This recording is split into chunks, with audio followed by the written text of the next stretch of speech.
All right, I'm coming to you from inside the cabin for once. I just posted a quick little video of some of the work that we had done since June, July, because it had been a while since I'd updated. We have been doing work this entire time, but just the way that the timing worked out, it was easier to do the work and less the time for post-production, so I kind of let the videos go by the wayside. But I've been collecting a lot of video of all of my little works in progress as we jumped around from project to project. So I'm going to try to put together a little bit of a medley of some of the other things that we've been working on this time. Hope you enjoy.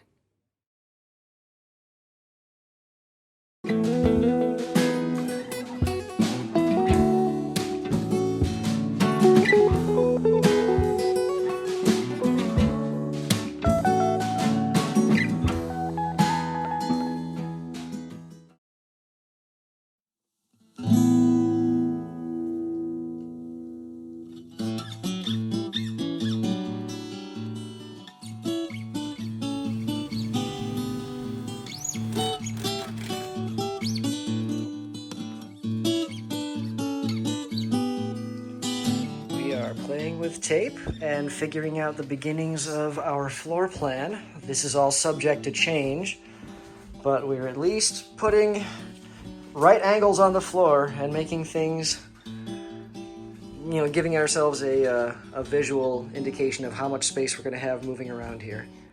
Or you can always just talk behind your hand the whole time, in fact. You can just, this is my mom, everybody. Yeah, like, what was that show, Tim? Oh, Wilson. Yeah, we'll just put a picket fence. This is our hidden countertop. This is our slide out pantry. So we pull out the pantry and then we drop our cutting board, and then we grab our spices and we set them right here. We chop up all of our stuff and then ship everything into the oven, which is right in the corner here. Or sorry, the oven's down here. This is the range top. But we have our cutting board here, which then folds up and acts as like a door for things, and then it slides in that way. Okay, that's just from memory. We would make a terrible improv comedy troupe. No, we wouldn't.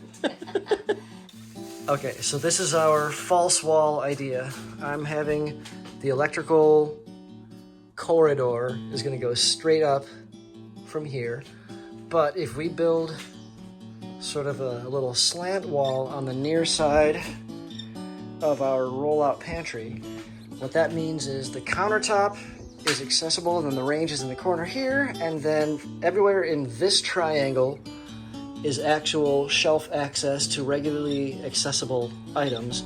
And instead of having our countertop fold down from above, we would have it swing up from the lower, infrequently accessed dry goods or whatever else. It would have to be able to go all the way up to grab things. Is there still going to be space here to put stuff in? Yes, yeah. So the storage will occupy pretty much this entire volume. Okay. All right, good. But even when it's retracted, when it's stowed away, the stuff in this triangle will look like a shelf of like open things. Maybe Okay. we're gonna muck about with that design.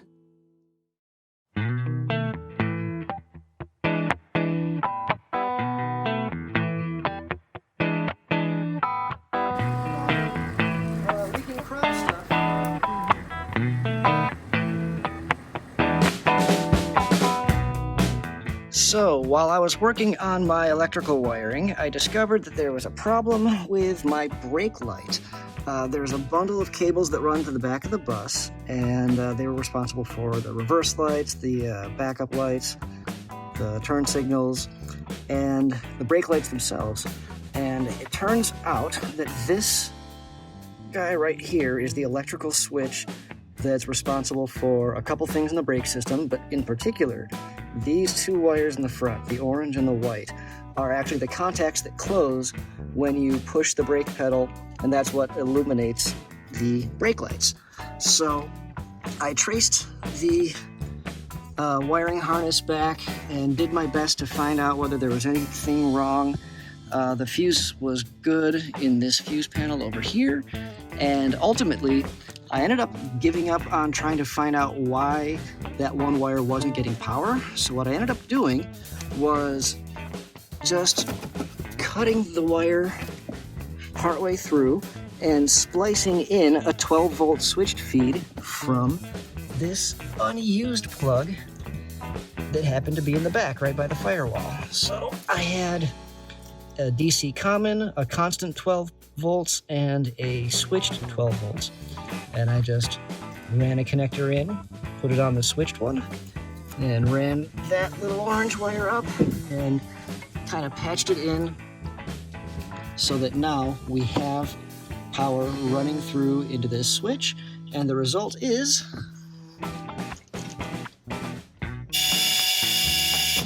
way to go. we're working. All right. Now I'm going to finish connectorizing this bundle. This is that same brake wire.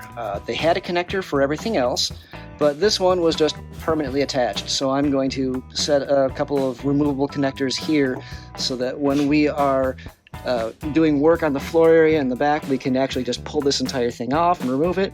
But if we need to drive around, we'll be able to hook them back up and have a working set of bus lights. After I finished making that wiring harness change with the connectors and everything else with the brake wiring, I had one more thing to do with that section of wiring. It originally ran across the floor here, actually underneath the rubber floor and directly underneath the driver's seat. And I didn't like that, especially knowing that we were going to be redoing our floor here, and I didn't want to have to worry about trying to make some kind of a wiring run that was still underneath.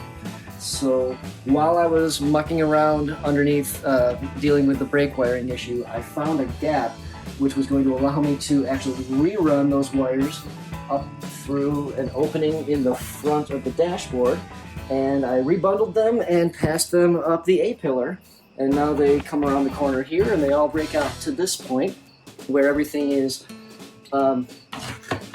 just actually at connectors on the end.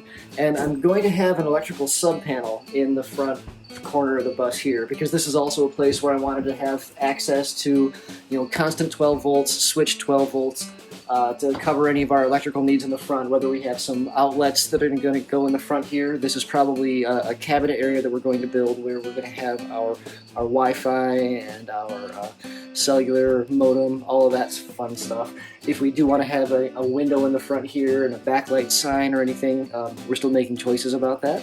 But it was going to be important to have a place where I could break out, run everything to terminals, and then and just have expansion capabilities in the future. And then eventually these are going to run back down through my wiring run that's going to happen along the hip line of the side of the bus.